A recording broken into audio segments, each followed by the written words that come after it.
ನಮ್ಮ ಚಾನಲ್ನ ವೀಕ್ಷಣೆ ಮಾಡ್ತಾ ಇರೋರು ಎಲ್ರಿಗೂ ಕೂಡ ಸ್ವಾಗತ. ಈಗ ನೀವು ನೋಡ್ತಾ ಇರುವಂಥ ಹೋಂಡಾ ಸಿಟಿ ಕಾರ್ ಏನಿದೆ 2010 ಮಾಡಲದು ವೆಹಿಕಲ್ಲು. ಇದು ಗಾಡಿ ನಿಂತಿರುವಾಗ ಗೂಡ್ಸ್ ಗಾಡಿ ಅಂದರೆ ಟಾಟಾ ಎಸ್ ಗಾಡಿ ಏನಿದೆ ಹೊಡ್ಕೊಂಡು ಹೋಗಿರುವಂಥ ಇಂಪ್ಯಾಕ್ಟ್ ಇದು ನೋಡಿ ಯಾವ ರೇಂಜ್ಗೆ ಇಂಪ್ಯಾಕ್ಟ್ ಆಗಿದೆ. ಇದ್ರದ್ದು ಪ್ರಾಬ್ಲಮ್ ಏನಪ್ಪ ಅಂತ ಹೇಳಿದ್ರೆ ಇದ್ರದ್ದು ಗಾಡಿದು ಯಾವ ಪಾರ್ಟ್ಗಳು ಇಮಿಡಿಯೇಟಾಗಿ ಸಿಗೋದಿಲ್ಲ. ಏನೇ ಇದ್ರೂ ಆರ್ಡ್ರ್ ಹಾಕಬೇಕಾಗತ್ತೆ, ಆರ್ಡ್ರ್ ಹಾಕಿದ್ರೂ ಕೂಡ ಸಿಗೋದಿಲ್ಲ. ಇವರು ಥರ್ಡ್ ಪಾರ್ಟಿ ಇನ್ಶೂರೆನ್ಸ್ ಮಾಡಿರೋದ್ರಿಂದ ಈ ಗಾಡಿಗೆ ಕ್ಲೈಮ್ ಏನೂ ಪೂರ್ತಿಯಾಗಿ ಸಿಗೋದಿಲ್ಲ, ಕ್ಲೈಮೇ ಕೊಡೋದಿಲ್ಲ ಆಲ್ಮೋಸ್ಟು. ಸೊ ಇದು ಕಸ್ಟಮರು ನಮಗೆ ಕಾಂಟ್ಯಾಕ್ಟ್ ಮಾಡಿದಾಗ ಅವ್ರು ಹೇಳಿದ್ದು ಏನಂತ ಹೇಳಿದ್ರೆ ಕಂಪನಿನಲ್ಲಿ 1.5 ಲಕ್ಷ ಎಸ್ಟಿಮೇಟ್ ಕೊಡ್ತಾ ಇದ್ದಾರೆ, ಅದು ವಿತೌಟ್ ಅಂದರೆ ಗಾಡಿ ನೋಡದೆ 1.5 ಲಕ್ಷ ಎಸ್ಟಿಮೇಟ್ ಕೊಡ್ತಾ ಇದ್ದಾರೆ ಅಂತ ಹೇಳಿದ್ರು. ಬಟ್ ನಾನು ಅದನ್ನು ಅಪ್ರಾಕ್ಸಿಮೇಟ್ಲಿ 80,000 ಎಸ್ಟಿಮೇಟ್ ಕೊಟ್ಟಿದ್ದೆ.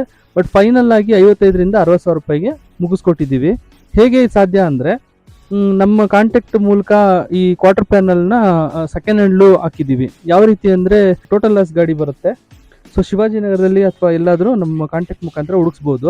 ಟೋಟಲ್ ಲಾಸ್ ಗಾಡಿ ಸ್ಕ್ರಾಪ್ಗೆ ಹಾಕಿರ್ತಾರಲ್ಲ, ಆ ಗಾಡಿಯಿಂದ ನಾವು ಕ್ವಾರ್ಟರ್ ಪ್ಯಾನಲ್ನ ಕಟ್ ಮಾಡಿಕೊಂಡು ತೊಗೊಂಬಂದು ಹಾಕಿ ಪ್ರೈಸು ರೆಡ್ಯೂಸ್ ಮಾಡ್ಲಿಕ್ಕೆ ಸಾಧ್ಯ ಆಗುತ್ತೆ. ಬಂಪರ್ನ ಕೂಡ ಅದನ್ನೇ ಹಾಕಿರೋದ್ರಿಂದ ಅದರಲ್ಲೂ ಕೂಡ ಪ್ರೈಸ್ನ ಸೇವ್ ಮಾಡ್ಬೋದು. ಡೋರ್ ಕೂಡ ಸೆಕೆಂಡ್ ಹ್ಯಾಂಡ್ ಹಾಕಿದ್ದೀವಿ.